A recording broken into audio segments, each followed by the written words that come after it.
कांसीराम साहब को जब हम स्टडी करते हैं तो लोग कहते हैं कांसीराम साहब को महाराष्ट्र के लोगों ने धोखा दिया, ये झूठी बात कहते हैं। कांसीराम साहब को महाराष्ट्र के लोगों ने बहुत पैसा दिया है, आप चाहें तो उनके वॉल्यूम पढ़े, बहुत पैसा दिया वहां के, लेकिन उन्होंने बात मानी। आप समझिए, दो चीजें होती है, एक होती है बात मान लेना और एक होती है सहयोग करना। उन्होंने बहुत पैसा दिया महाराष्ट्र के चुनाव के लोगों ने साहब कांसीराम जी को। मध्य प्रदेश में तो 14 लाख रुपए महाराष्ट्र से लेकर कांसीराम साहब ने इलेक्शन में लगाया। 14 लाख रुपए उस समय के लिए बहुत था, वो लोगों ने दिया वहां, लेकिन वो बात नहीं मानते। वो कहते तो साहब कहीं भी करो, लेकिन यहाँ नहीं हो सकता नहीं।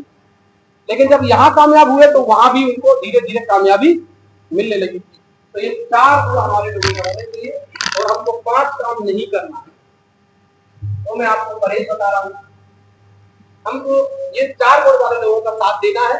आप जिस भी संगठन में जुड़े, जिस समिति में जुड़े, पार्टी में जुड़े, हमारी कोई आपत्ति नहीं है, लेकिन ये गुण जरूर देखना।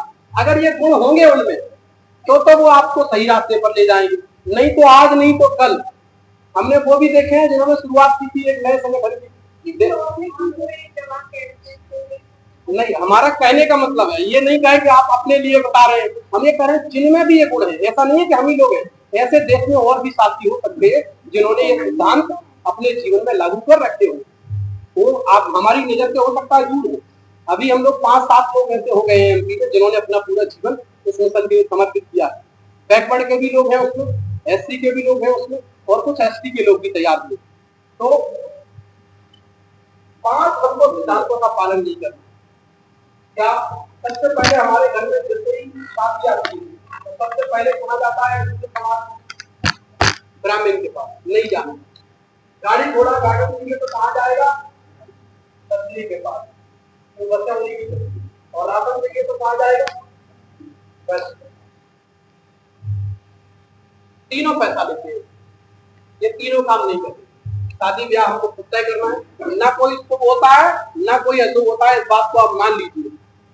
जब जन्म लेने का समय निश्चित नहीं है तो मरने का समय निश्चित नहीं है, तो ये बीच में कहां से सुबह सुबह आ गया? तो जिस दिन आपको अच्छा लगे उस दिन डेट तय करिए।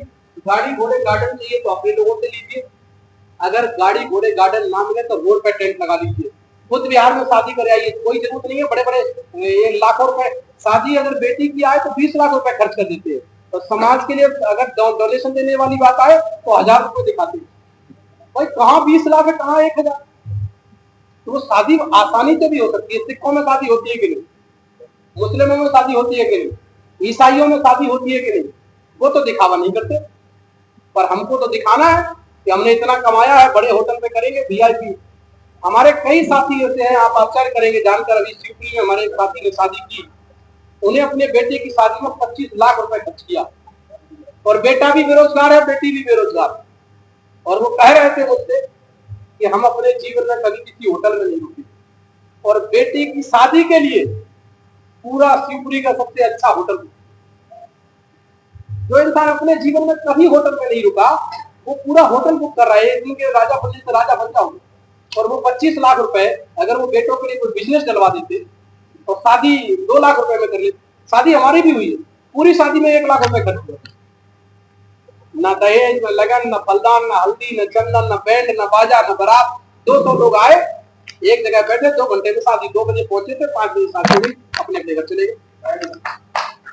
और वो शादी बहुजनों की अनोखी शादी के नाम से यूट्यूब पे आपने देखी होगी, जिसमें लड़की ने भी व्हाइट कोट पैंट पहना है, लड़के ने भी व्हाइट कोट पैंट पहना है, ना हल्दी लगी न चंदन लगा न मेहंदी लगी, कुछ नहीं लगा, सिंपल सी शादी, बहुत आसानी से होगी। तो हम ऐसी व्यवस्था का निर्माण करना चाहिए। तो 3 काम और नहीं करना, किसके पास नहीं जाना है? 3 काम और नहीं करना है, दान, मान और मतदान। ये संकल्प लेना है अपने जीवन में कभी भी 15% के लोगों को और उनके गुलामों, 15% के लोगों को उनके गुलामों को, यानी कि उनके दल के गुलाम के लोगों को कभी जीवन में दान, मान और मतदान नहीं देंगे। अगर ये परहेज आप कर लो, दुनिया की कोई ताकत नहीं है जो आपको दिखा सकते। और अगर आप ये परहेज नहीं करेंगे तो आप कितने भी बुद्धम शरणम कर लो, कितने भी मीटिंग कर लो, कितने भी कैडर कर लो, आपकी कोई भी बात पूरी होने वाली नहीं है। ये है परहेज।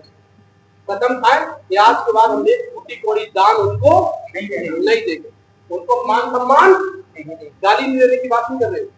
जब वो हमारे पुरखों का मान सम्मान नहीं करते, हमारे माँ बापों का नहीं करते, तो हम उनका भी नहीं करें। वो जिस दिन हमारे पुरखों का करने लगेंगे, हम उनका करने लगेंगे।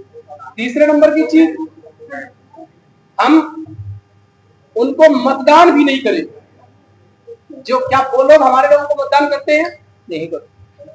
आप अनरिजर्व सीट पे चुनाव लड़के देख लो, पता चल जाए। रिजर्व सीट पर तो मजबूरी है, और रिजर्व पर भी किसको करते हैं, जो उनका पद का गुलाम होगा उसको करते हैं। तो जब वो हमको दान मान मतदान नहीं देते हैं, तो क्या हमको देना चाहिए? आप हाथ खड़ा करके बताइए, क्या हम देंगे अपने जीवन में कभी इनको? अगर ये बात आप समाज में प्रचारित करना शुरू कर दें। हमने ये बात अपने ग्वालियर में शुरू की। मैं आपको इतिहास का उदाहरण बता रहा हूँ।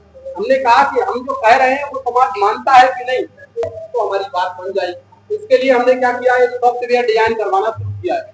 अभी हम एमपी पे काम कर रहे हैं उस पे। अगर आप लोगों को अच्छा लगेगा तो सॉफ्टवेयर को हम इधर के लिए भी लॉन्च करेंगे। सुई से लेके हवाई जहाज तक हम अपना इंडिपेंडेंट सिस्टम खड़ा करेंगे। हम एक भी चीज उनके पास नहीं जाएंगे। जिस प्रकार से सिंधी समाज ने अपना सिस्टम खड़ा किया, जिस प्रकार से जैन समाज ने अपना सिस्टम खड़ा किया, सिख समाज ने अपना सिस्टम खड़ा किया, हम बहुजन समाज का अपना सिस्टम खड़ा करेंगे। हमारा अपना हॉस्पिटल होगा, हमारे अपने डॉक्टर होंगे, हमारा अपना स्कूल होगा, हमारा अपना प्लम्बर होगा, हमारा अपना ठेकेदार होगा। यानी कि जो लोग हमारे काम कर रहे हैं, हमको क्या करना है, उनको एक साथ कनेक्ट करना है। तो इतना आसान काम है।